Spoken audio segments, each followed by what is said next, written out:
So this guy's season got cut short due to a fractured ankle when he actually caught a 6-yard touchdown, by the way.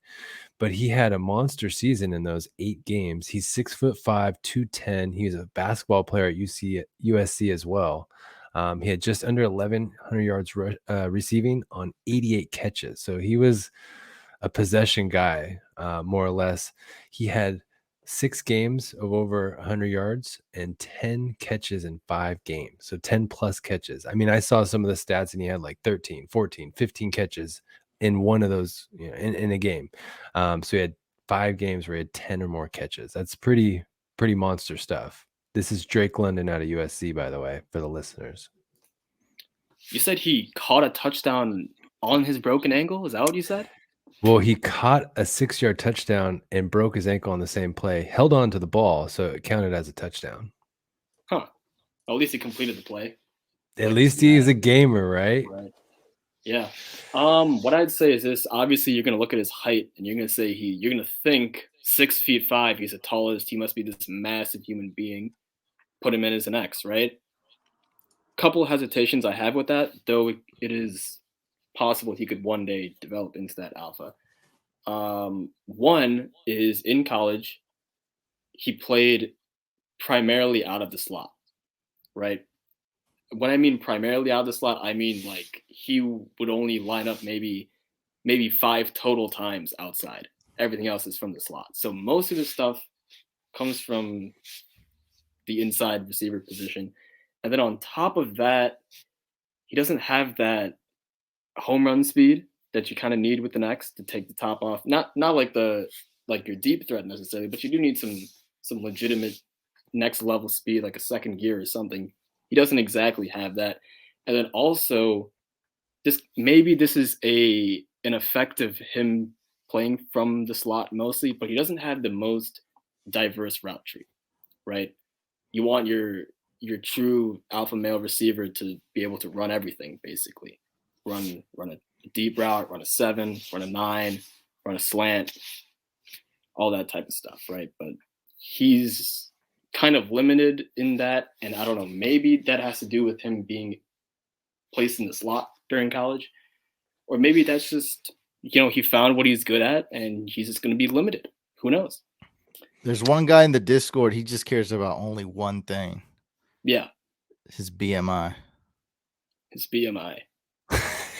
Looking a bit low. Yeah, it is. It is a bit low. He definitely needs to gain some muscle. Bulk up a bit. That is for sure.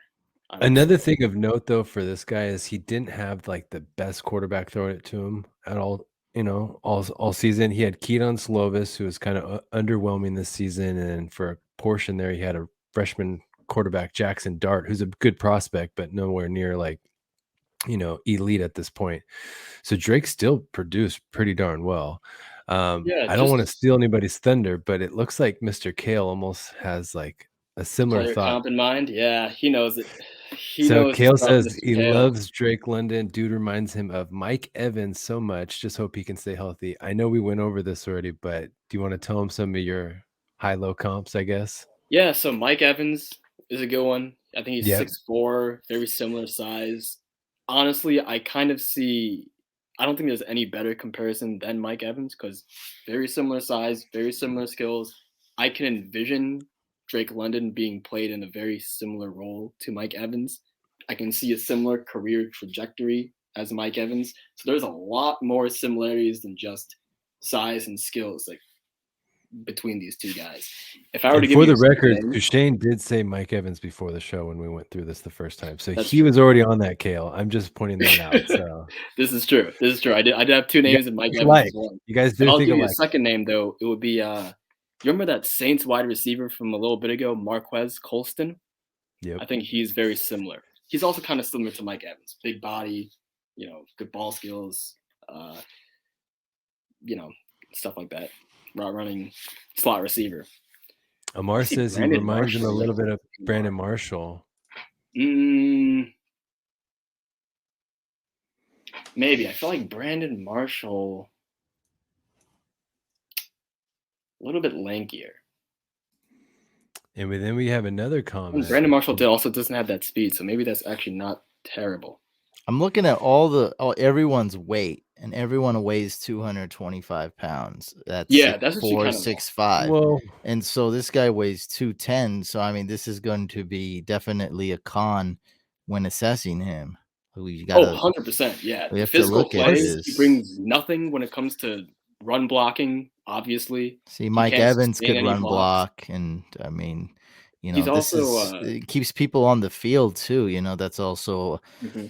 it's also a worry. Like Cooper Cup, one reason we took him, it may not have been because that's why we hit it, but one reason we took Cooper Cup was he's always in the game because he's a great run blocker, and people fear Mike Evans and his run blocking. So it's like, it's something there, but it's maybe something we that smell a discount. Maybe we can get him at a discount. well, the ankle could put him off until like the middle of training camp next year too. He may not actually be, healthy enough to participate in like OTAs and all that because of the broken ankle too. So he could be a little bit behind as a rookie wide receiver right out of camp. Yeah, and that to me, because again, he's for sure in everyone's tier one of receivers. Not entirely for me, right? Because of what you guys are alluding to, and also the thing is with him, he has that injury, that ankle injury, as you were saying. He might be out for the camp for a little bit. And the thing is with him is that I have not seen. I'm following mock draft data pretty closely now because we're kind of getting to that season. We're there. His stock is not dropping a bit. So it looks like the NFL, whatever medical advanced analytics they're looking at, they don't have any Are worries. you sure it's not just Mox being stupid? I don't know, maybe, but People I haven't don't seen any Mox single don't mock. make money. Even Mox they're not update. Like, people update stuff that makes money. Like, Mox are for like, and they just put anything out there. So I don't know if you're going off Mox, for like, sure mock the- drafts, but also even general, like anyone who's posting their wide receiver rankings out there right now, they'll have Drake London pretty high still. that matters more. Is they're Yeah, more serious. There's people more serious and passionate about that. This is just for sure. at this point, some mock drafts are just like filler content to put up, right? That's definitely Mock true. drafts get more serious as we approach spring. So yeah, but people that are dynasty freaks and post, they're definitely more concerned, and they try to do their best for sure. Yeah. But you're saying his stock hasn't fallen there Stock as hasn't well. fallen even among the dynasty guys though, and that's to me. I mean, for me, his stock has fallen a little bit just because. I mean, it's a fractured ankle. It's not like a. It's not like a 1 day concussion or like a some minor sprain or anything. I mean, it's fractured. So I think me and Drew we were looking this up earlier, right? We found that 2/3 of people in the NFL when they suffer this injury, they take about 11 months to heal, and then most of them don't even come back. In the first 3 seasons, they're less productive than what they were before the injury. So I don't know if that's going to hamper Drake London in any way, but just a red flag to be aware about. We got my boy GMM coming in. Just wanted to mention, the pro comps we're given sometimes are kind of the upside. Like, obviously, if a rookie wide receiver is gonna be like Mike Evans, that's a huge compliment, and more leaning towards an unlikely scenario. So we're not afraid to give pro comps of people that make the Pro Bowl or even potential Hall of Famers. But obviously, if this guy becomes Mike Evans, that he would exceed expectations, and I think everyone Definitely will be exceed, happy. yeah. Yeah, Absolutely. for Definitely sure. exceed. Let's move on to the next guy. How about that? Sure. So the next guy we have, this is one of the guys that stock has risen the most this season. Now, we showed you a guy already from Ohio State. That was our first guy, Garrett Wilson. Jameson Williams transferred from Ohio State, and we're going to show you another Ohio State wide receiver later on. But this guy is sneaking up the draft boards. Do you want to tell him a little bit why he's been such a stud? I can read off some of the stats. I mean, he's got 1,500-yard season, 75 receptions, 15 touchdowns. This guy was breaking long catches all year. That's exactly what it is, right? The big plays. I think we were discussing earlier. We were saying 94 yards, 75 yards, and 81-yard touchdowns. I have his longs here. So for the first game of the season, it was a 94-yard long. Fourth game of the season, 81. Then you move into, what is that, the seventh, eighth game, 75, 65, 58, 50, 79. That's all in order. Those are Man. games that he played where he had a touchdown of that length. I mean, that's incredible. I know he's not playing against NFL defenses at this point, but still, you got to give it up to something like that. Yeah, I mean, yeah, the speed is really, really the first thing that jumps out at me, right? That's how he's getting open on these big plays. And we did some deeper digging here. They're not just simply him just going deep and catching the ball, No. 40 yards in the air and then running it for another 30. He's done some work where he's catching it like a 8-yard, 9-yard completion, and then he's taking it to the house. He's weaving it his way through defenders, taking it to the house. So really his vision, his route running, his speed, all that stuff. He's a savvy, cerebral player as well. You know, he uses his head when he's running these routes. All of that just kind of just combines and just converges into this vertical threat basically that we have. Yeah. I mean, he was running past defenders, going by him, catching long passes. Like you're saying, he was catching 6-yard, 10-yard passes and converting them into long plays. And then Kale has a good comment too. He says he was impressed when he played more of an X role against Cincy with Mechie out, speed and improved route running. I think you hit the nail on the head there. When Mechie was out, this guy really stepped up. The only concern, and I think you may hold the same concern as well, is that weight. I mean, he's got to really bulk up, I think, if he's going to make a big impact in the NFL. Yeah. So this kind of ties into two things, right? So one, the weakness is definitely size, needs to put on some weight. And of course that because of the size, you get some other issues like, tackle breaking ability and, run blocking. And what I would say Jump is, balls. Yeah, right.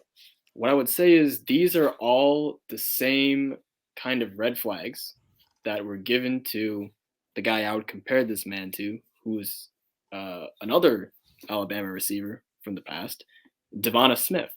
Gotta love it. Yep. So again, what was his issue? Slim Reaper. He's thin. Does he have the playing strength? Can he break the tackles? Can he stay on the field with run blocking or lack thereof? But he has the speed. So that's one part of it. That's that home run threat where we did see some plays where he's catching those 50-yard bombs. Oh yeah, getting behind defenders in the air for 50 yards. I mean, right? So yeah, the deep plays. He's taking the top off the defense.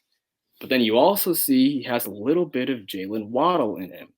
What does Jalen Waddle do? He gets the ball, at least in Miami, what is he doing? He gets the ball within 5 yards, and then he just weaves his way kind of laterally through the field.